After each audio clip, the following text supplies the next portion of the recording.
Pengamat musik Benz Leo meninggal dunia.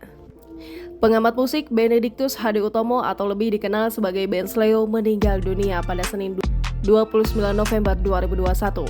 Kabar duka tersebut dibagikan oleh Adib Hidayat di akun media sosialnya Twitter dan Instagram. Adib mendapatkan konfirmasi kabar tersebut dari istri Benz Leo.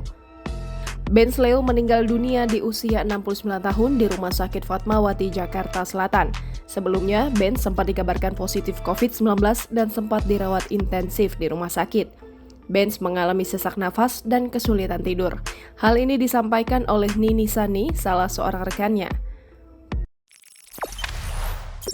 Jangan lupa subscribe, share, komen, dan like ya!